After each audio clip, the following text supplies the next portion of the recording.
প্রিয় ছাত্রছাত্রীবৃন্দ, আসসালামু আলাইকুম। আশা করি আল্লাহর অশেষ মেহেরবানিতে তোমরা ভালো আছো। আমরা আজকে সাধারণ গণিতের একটি গুরুত্বপূর্ণ বিষয় লাভ ক্ষতি সম্পর্কে আলোচনা করব। তোমরা অত্যন্ত ধৈর্য সহকারে এবং মনোযোগ সহকারে শুনবে এবং বোঝার চেষ্টা করবে ইনশাআল্লাহ। চলো আমরা এই লাভ ক্ষতি সম্পর্কিত কয়েকটি প্রাথমিক বিষয় আমরা আলোচনা করব। প্রথমে দেখো, দেওয়া আছে দ্রব্য। আসলে এখানে হচ্ছে প্রসঙ্গ দ্রব্য।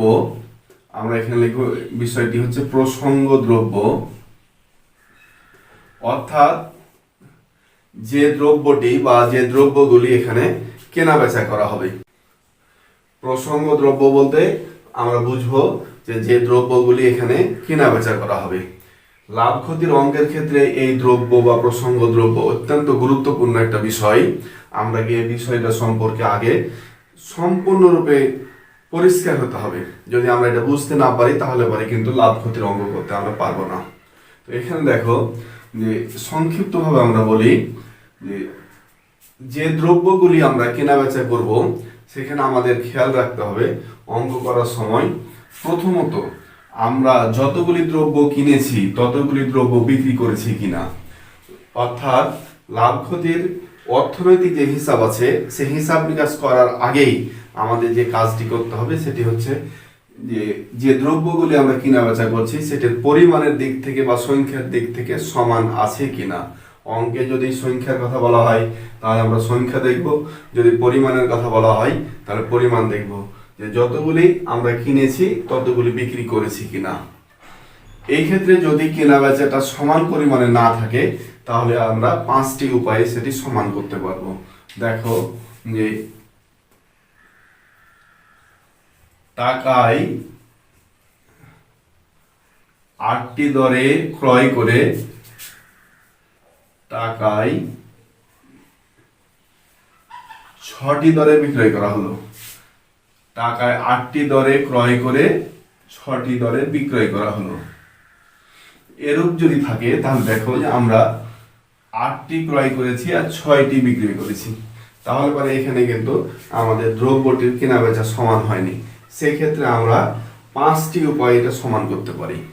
এক, যে আমরা এখানে 8টি ক্রয় করেছি, এখানে টাকায় 6টি দরে 8টির বিক্রয় মূল্য আমরা বের করব। টাকায় 6টি দরে 8টির বিক্রয় মূল্য আমরা বের করব। বিস্তারিত আলোচনা আমরা পরবর্তীতে করব, সংক্ষেপে দেখো। অথবা আমরা করতে পারি কি, যে এখানে 6টি বিক্রয় করেছি তাহলে এখানে 6টির ক্রয় মূল্য বের করব। যে 8টির ক্রয় মূল্য 1 টাকা, অতএব 1টির ক্রয় মূল্য কত টাকা, অতএব 6টির ক্রয় মূল্য কত টাকা। ওই হিসাবে আমরা এখানে 6টির ক্রয় মূল্য বের করতে পারি।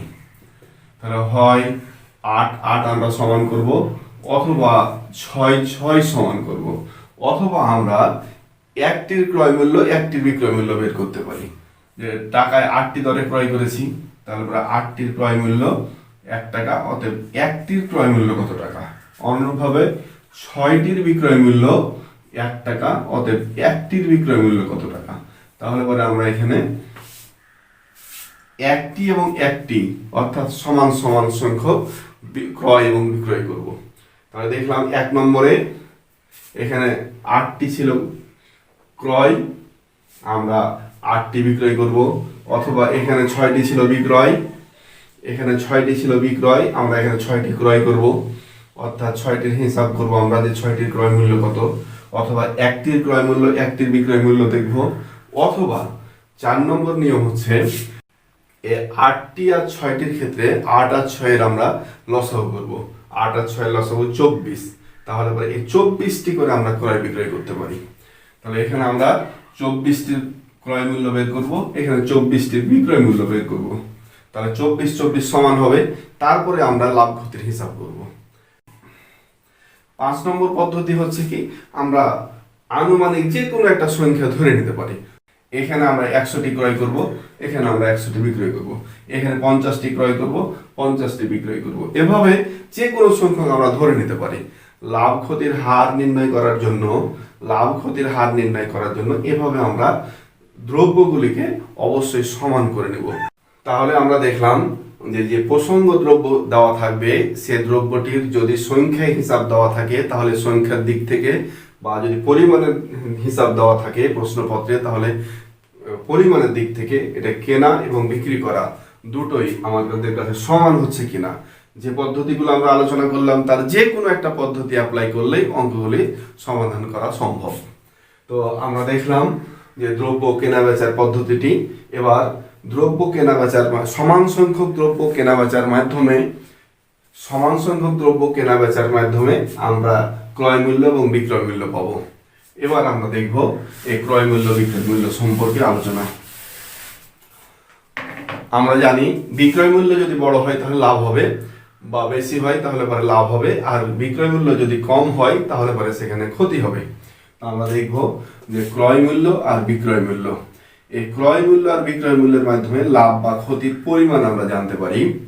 যে বিক্রয় মূল্য যদি বড় হয় বা বেশি হয় তাহলে বিক্রয় মূল্য বিয়োগ ক্রয় মূল্য সমান হবে লাভ, আর ক্রয় মূল্য যদি বেশি হয় তাহলে ক্রয় মূল্য বিয়োগ বিক্রয় মূল্য সমান হবে ক্ষতি। এই লাভ এবং ক্ষতির পরিমাণ আমরা জানবো। এবার এই লাভ এবং ক্ষতি এই দুটো বের করার পরেই আমরা এখান থেকে লাভের হার এবং ক্ষতির হার বের করতে পারি।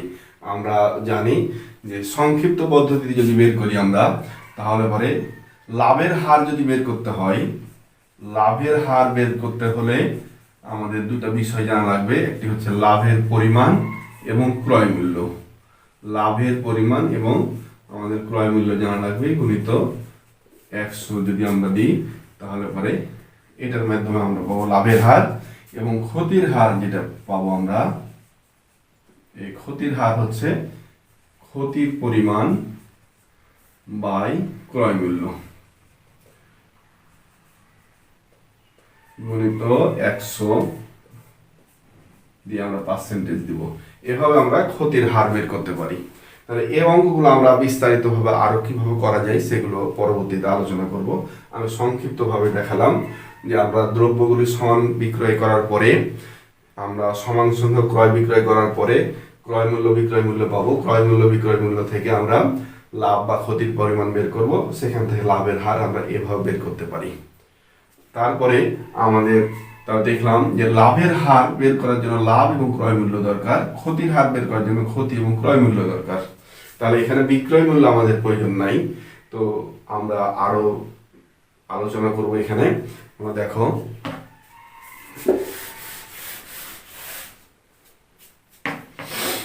যে ক্রয় মূল্য বিক্রয় মূল্য আর লাভ বা ক্ষতির পরিমাণ, এগুলো হচ্ছে প্রকৃত মূল্য। প্রকৃত মূল্য বা প্রকৃত তথ্য। আর এই লাভ বা ক্ষতির হার, লাভ বা ক্ষতির হার যেটা দেওয়া থাকবে সেটা হচ্ছে তুলনামূলক তথ্য। এটা হচ্ছে তুলনামূলক তথ্য। প্রতি 100 টাকা ক্রয় মূল্যের জন্য লাভ বা ক্ষতির পরিমাণ কত, প্রতি 100 টাকা ক্রয় মূল্যের জন্য আমার লাভ বা ক্ষতির পরিমাণ কত, সে তথ্যটা দেওয়া থাকে এখানে হারের ক্ষেত্রে। ক্রয় মূল্য বিক্রয় মূল্য লাভ বা ক্ষতির পরিমাণ, এই তিনটি হচ্ছে প্রকৃত তথ্য আমাদের, আর এই লাভ বা ক্ষতির হার হচ্ছে আমাদের তুলনামূলক তথ্য। অর্থাৎ প্রতি 100 টাকা ক্রয় মূল্যের জন্য লাভ বা ক্ষতির পরিমাণ কত সেটা এখানে দেওয়া থাকে। আমরা এ সম্পর্কিত ছোট্টভাবে জানবো যে ক্রয় মূল্য বিক্রয় মূল্য লাভ বা ক্ষতি এবং লাভ বা ক্ষতির হার, এই যে চারটি তথ্য দেওয়া আছে, এই চারটি তথ্যের মধ্যে যে কোনো দুইটি তথ্য আমরা যদি বের করতে পারি বা কোনোভাবে জানতে পারি, তাহলে বাকি তথ্যটি সুন্দরভাবে বের করা যায়। এই চারটি তথ্যের মধ্যে যে কোনো দুইটি তথ্য আমাদের জানা থাকলে বাকি তথ্য দুইটি সুন্দরভাবে আমরা বের করতে পারবো। কিভাবে এগুলো বের করা সম্ভব আমরা অঙ্ক করার সময় দেখব। তো এগুলো নিয়ে আমরা বিস্তারিত আলোচনা করব। তো দেখো এখানে যে লাভ বা ক্ষতির হারের এখানে আমরা ছোট্ট করে একটা জিনিস বুঝাবো যে 10% লাভ কথাটার অর্থ কি। এখানে 10% লাভ কথাটার অর্থ হচ্ছে যে আমরা দেখব যে ক্রয় মূল্য 100 টাকা, এখানে ক্রয় মূল্যটা হবে 100 টাকা, আর লাভ হবে 10 টাকা, আর বিক্রয় মূল্য হবে 100 যোগ 10 সমান হলো 110 টাকা। আর ক্ষতির ক্ষেত্রে এটা বিয়োগ হবে এখানে যদি আমরা ক্ষতি লিখি তাহলে পরে ক্ষতির ক্ষেত্রে আমাদের বিক্রয় মূল্যটা বিয়োগ হবে। তাহলে এখানে আমরা দেখলাম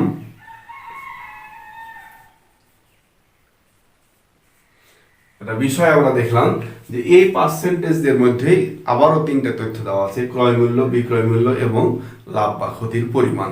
এটা আপেক্ষিক বা তুলনামূলক তথ্য। এখান থেকে কিন্তু অনেক কিছু অঙ্ক আমরা বের করতে পারি। দেখো আমরা দেখলাম যে 10% লাভ বা ক্ষতির যে হার, এই লাভ বা ক্ষতির হার থেকে আমরা জানি যে এটি তুলনামূলক তথ্য, এটা প্রকৃত কোনো তথ্য নয়। এটি প্রতি 100 টাকা ক্রয় মূল্যের জন্য 10 টাকা লাভ বোঝায়। তো এখান থেকে আমরা একটা তথ্য দেখলাম। এবার আরেকটি তথ্য এখানে আমরা পাবো, সেই তথ্যটি হচ্ছে দেখো যে 10% যদি লাভ হয় তাহলে পরে সেই ক্ষেত্রে ক্রয় মূল্য ধরতে হয় সবসময় 100%। ক্রয় মূল্য ধরতে হয় 100%। ক্রয় মূল্য হচ্ছে 100%। যেহেতু এখানে লাভ আছে সেহেতু আমরা ধরবো এখানে যে তোমার 100 আর 10 বিক্রয় মূল্য হবে, তাহলে 110%। এটা হচ্ছে বিক্রয় মূল্য।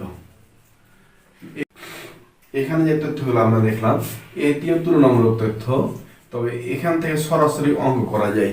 কিভাবে সরাসরি অঙ্ক করা যায় দেখো, অঙ্কের কোথাও যদি আমরা দেখি যে ক্রয় মূল্য দেওয়া আছে, যে ক্রয় মূল্য হয়তো 500 টাকা, তাহলে ক্রয় মূল্য যদি 500 টাকা থাকে এটা হচ্ছে প্রকৃত মূল্য। এই প্রকৃত ক্রয় মূল্য আর এখানকার আমাদের ক্রয় মূল্য 100%। এটি আমরা প্রশ্ন মতে সমান লিখতে পারি, যে প্রশ্ন মতে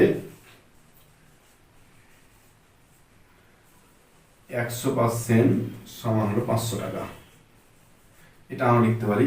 এখান থেকে যদি আমরা লাভ বের করতে হয় তাহলে আমরা লিখবো অতএব 1% সমান 500/100 টাকা, অতএব 10% সমান আমরা লিখতে পারবো এখানে 500×10/100 টাকা। এখানে অঙ্কের মান বের করতে পারবো আমরা। যদি আমার বিক্রয় মূল্য চাই তাহলে আমরা লিখবো এখানে 110%।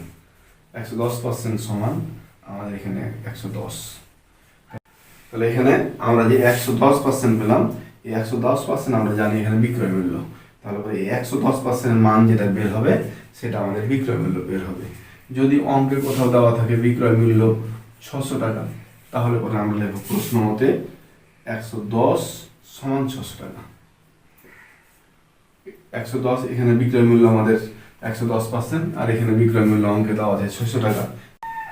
এখন যদি ক্রয় মূল্য বের করতে বলে তাহলে আমরা ক্রয় মূল্য 100% জানি, যে ক্রয় মূল্য 100%, তাহলে 100% মান বের করব। যে মানটা এখানে বের হবে আমাদের, সে মানটা হবে তখন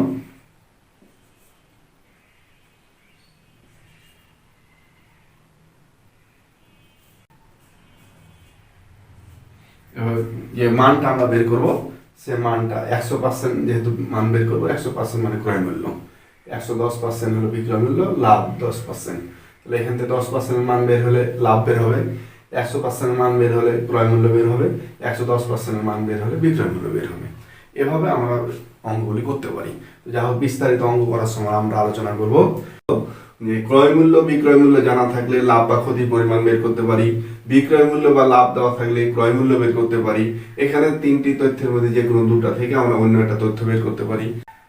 এই 4টি তথ্যের মধ্যে যে কোনো 2টি তথ্য জানা থাকলে আমরা বাকিগুলো বের করতে পারবো। কিভাবে বের করতে পারবো সেগুলো আমরা পরবর্তীতে আলোচনা করবো ইনশাআল্লাহ। তো আশা করি প্রাথমিক ধারণাটুকু তোমরা পেয়েছো। এখন বিস্তারিতভাবে আমরা অঙ্ক করার সময় বিষয়গুলি দেখব। তো ভালো থাকো, আল্লাহ হাফেজ, আসসালামু আলাইকুম।